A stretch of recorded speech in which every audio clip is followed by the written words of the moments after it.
think our expectation is to be able to go into a grocery store and buy a pound of ground beef for a couple of dollars or whatever it is. Our cheap meat has these hidden social costs that aren't being accounted for. You know what? Meat's not cheap.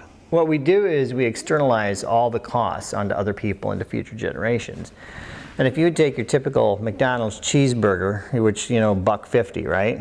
Well, there are probably at least that many costs that get externalized on the environment, on people who work on those farms, on future generations who are going to have to suffer, you know, from antibiotic resistance, so on and so forth. So no, it's not cheap. It is not cheap by any means. It's just that you don't pay the full price of that beef when you go to McDonald's. Most of us aren't exposed to this. We don't see it. We don't directly experience it. It's hidden from us. We don't have any experience with farms, right?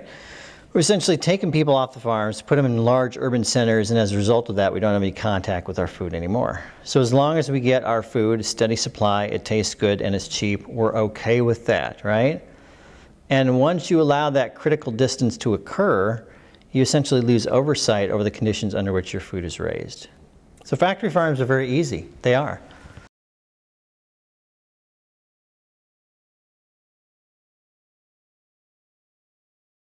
It's being kept at the margins isn't so much to protect us from our squeamishness, but is to prevent our having the full moral reaction that we might otherwise have, you know, in terms of the treatment of these living creatures. You know, as long as it's kind of hidden away, tucked in the hillside where you don't have to see it.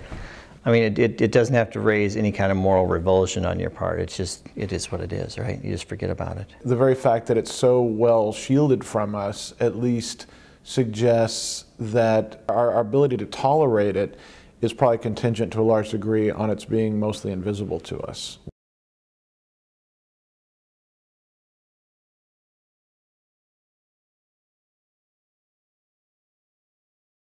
There's I think, very little way to get around the issue that when you eat factory farmed meat, you're essentially supporting an industry that causes just an unimaginable amount of suffering on a daily basis, okay? Many are concerned about how these creatures are treated, and that intensive farming methods tend to be highly unnatural with regard to the standard life of animals, and that many suspect they impose an enormous burden in terms of pain and suffering on these creatures. And I guarantee you, if you would ever go into, let's say, a large hog confinement facility and just walk up and down those halls and smell what you smell and see what you see, and imagine what it would be like to be confined for the entirety of your life in this tiny little stall, you would have a visceral emotional reaction to that. And part of it would be disgust. Part of it would be, you know, I've really probably got to do something about this.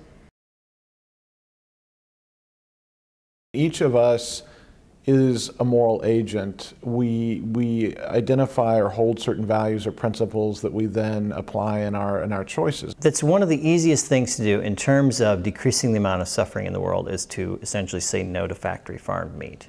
I do suggest that they're engaging in behavior that has serious moral dimensions, and I do also suspect that the vast majority of us don't really pay very much attention to that, and so that we're at least complicit in an activity that has potentially severe moral consequences, and yet we don't treat it as the kind of decision that has that significance.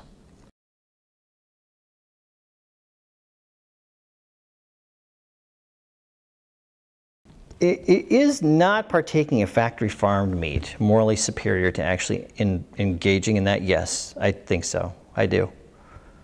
I do. It seems to me pretty easy. It's a good call, right? Reduce your consumption of meat, go vegetarian if you can.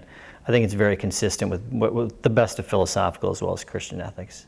I think you've got to leave the broader consequences to the powers that be. What you need to be worried about is yourself and being faithful to what you believe. For example, as a Christian, the gospel calls you to do, and you do that. And if your friends don't want to do that, fine. That's their business, right? You can't change that. What you can change and what you have control over is your behavior. And so that, at least in my mind, is critically important. So if I change my behavior and it doesn't make one bit of difference, who cares? If you're really striving to be the best person you can be morally, say no to factory farmed meat. You'll be better off for it. Other people will be better. The animals will be better off for it. Yeah. It's something of a historical aberration. It's an experiment that I think has failed miserably. And at some point we have to say, for a number of different reasons, we just need not to do this anymore. There's not much going for factory farming. Really, trust me. What I draw today will be recognized as shade. I spoke to the bass, and the bass says we wait. So I smoke